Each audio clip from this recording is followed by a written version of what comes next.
Bonjour et bienvenue à toi dans ce nouveau cours de Common Law. Aujourd'hui, je te propose un cours sur les phénomènes de codification en Common Law. Pour ce faire, je te propose le plan suivant. Nous verrons dans un premier temps la codification par voie législative, puis la codification par voie d'autorité. Tu es prêt? Alors, c'est parti. Dans un système de Common Law, les phénomènes de codification sont relativement rares, mais ils existent. Dans un premier temps, nous verrons donc la codification par voie législative. Tout d'abord, le système des Model Codes. Il faut que tu saches que le système des Model Codes est une forme de codification de normes très technique. D'autre part, ces normes sont également édictées par des organismes non étatiques indépendante de toute autorité publique. Donc voilà, la codification dans un système de Common Law est bien particulière. Tu peux noter que ces codes sont autosuffisants, c'est-à-dire qu'ils ne renvoient pas à d'autres codes. En France, on a souvent tendance à lire un article qui nous renvoie à des normes édictées dans un autre article ou encore dans un autre code. Et bien dans le système des Model Codes, ce n'est pas du tout pareil. Ces règles sont suffisantes à elles-mêmes et ne renvoient donc à aucune autre norme. D'autre part, tu peux noter que ces normes sont utilisées par des entreprises ou encore par des législateurs étatiques. Les Model Codes n'ont pas besoin de forme particulière. C'est vraiment un système unique, original, propre au Common Law. Maintenant, regardons ensemble le système des Uniform Codes. Tu peux noter que aux États-Unis, chaque État peut légiférer comme il l'entend. Donc la difficulté est la quantité législative, mais également les conflits de loi. Imagine un État A qui permet quelque chose et l'État B ne le permet pas et qu'il y a un conflit entre un citoyen de l'État A et un citoyen de l'État B. Eh bien, le Uniform Code permet de pallier à ce genre de difficultés. D'autre part, tu peux noter qu'en 1892, il y a eu la création de Uniform Law Commission.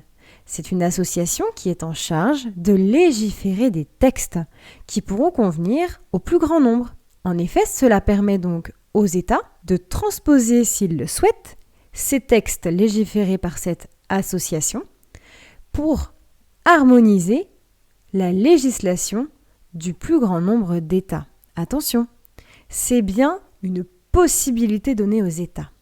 D'autre part, en 1923, il y a la création d'une autre association, l'American Law Institute, qui, elle, a pour but d'harmoniser le droit pénal en définissant les infractions pénales, en les classifiant et en les délimitant.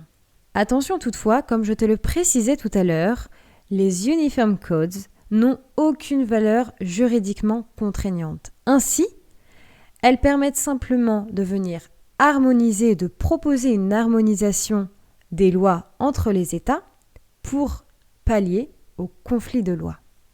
À présent, regardons ensemble la codification par voie d'autorité. Tout d'abord, la technique des restatements.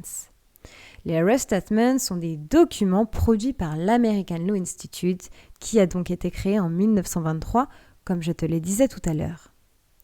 Ce sont donc des traités qui sont destinés à relater l'état actuel du droit d'un traité. D'autre part, il faut que tu fasses bien attention car sa particularité est qu'il n'est pas un projet de réforme de loi. En effet, son but est simplement de créer une compilation ordonnée du droit. D'autre part, les restatements ne sont adoptés que s'il y a l'approbation de 3000 membres de l'American Law Institute. Ce n'est donc pas du tout les mêmes mécanismes que pour l'adoption d'une loi ordinaire.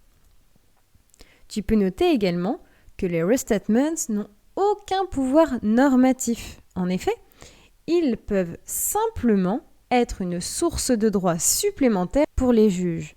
Donc c'est vraiment un outil, un appui pour le juge, mais en aucun cas une source de droit en elle-même contraignante pour les juges. D'autre part, les restatements sont également utilisés comme une source de droit privé. À présent, regardons ensemble la technique des Codes of Conduct. Ces Codes of Conduct sont des codes de conduite, comme leur nom l'indique, qui permettent d'édicter des règles, notamment pour les entreprises, à l'intention de leurs salariés et leurs collaborateurs.